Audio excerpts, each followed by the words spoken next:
probably help you to set up a goal 4 steps, so it can adapt and will not set up unreasonable things that you will not be able to achieve.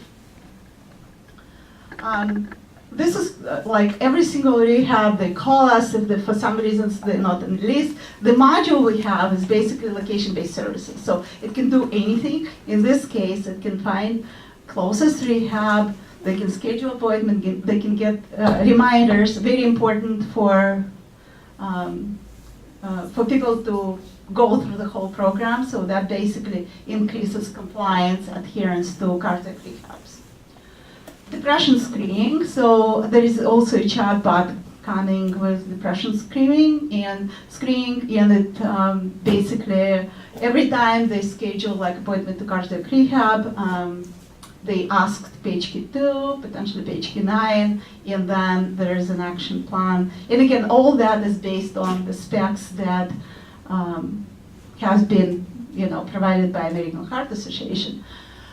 There's also real cool piece that has been integrated, which is augmented reality, but it's real cool because it teaches people in real life, like you can put a patient on the floor and it teaches how to do CPR.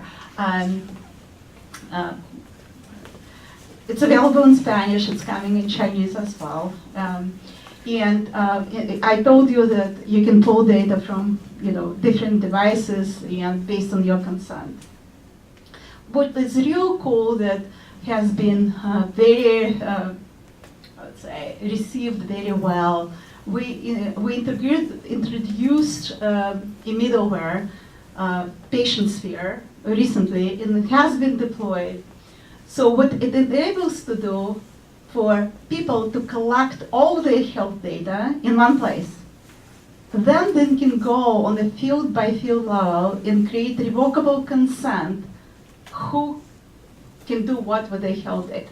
So if they go to cardiac rehab, for example, they can pick on a field-by-field basis, share the data in revocable consent. Now, on the flip side, we created an integrated physician dashboard where they can look at all the data, and we embedded AI logic that highlights potentially worrisome data combination if you want. We also build capabilities at this time for patients to consent to publish their metadata so they can be reached out for clinical trials, research, or anything else. So the way it works is, if healthcare organization wants to engage with subset of people, they can set up the terms of the engagement. Like we're looking for, let's see, people over 50 who have that level of cholesterol, they're South Asians, and we want them to share data or answer those questions, whatever the terms are, it's configurable for this time frame. You can even pay people to, or put any type of rewards if they adhere to what you want them to do. It goes to our metadata layer, so it's highly secure, and that's why the likelihood that people will adopt it is very high. It goes to metadata layer. At that time, you find subset of patients who fill the search criteria. They get notification. This is a physician, or this is pharma company or researcher who wants you to engage in this type of research. Here's the terms. Do you accept that? If they accept, then the match happens, and they share with you the data that part of the research or clinical trial. So this is how, and again, it's all configurable, customizable. I'll just give you an example of how it potentially looks. It's all white label. As you can see, it's pretty detailed and easy to use interface.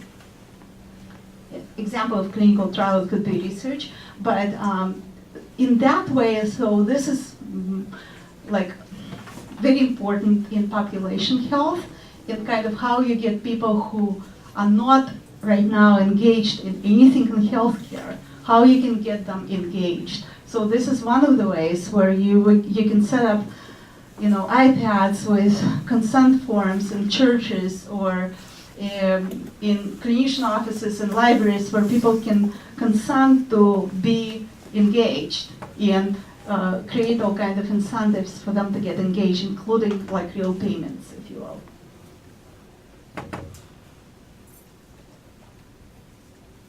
And this is how, you know, it can potentially incoming requests can come in.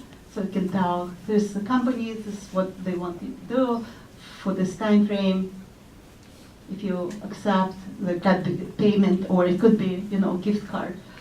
As I mentioned, we have been working with lots of real good companies. We do a lot of stuff for health and human services, where we deployed highly advanced algorithms that look at, you know, detailed claim referral data and so on, from, you know, Cleveland Clinic, Boston, American Heart Association, UCSF, and so on. So we have lots of experience in on how to make those things work.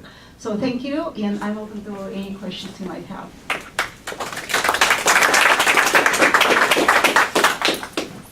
Thanks so much. Okay, yeah, let's get started with the question. I have a question.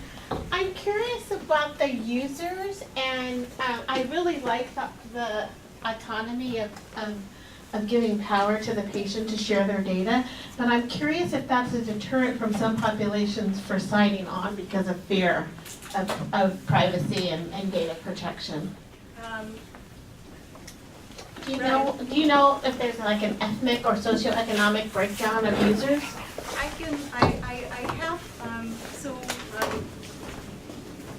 I can look at the data that is captured maybe at the zip code level with Google, or, you know, we're using some analytics in the back end, but this is the most secure ways for people to feel comfortable about capturing data, because what happens is you ask them for their consent.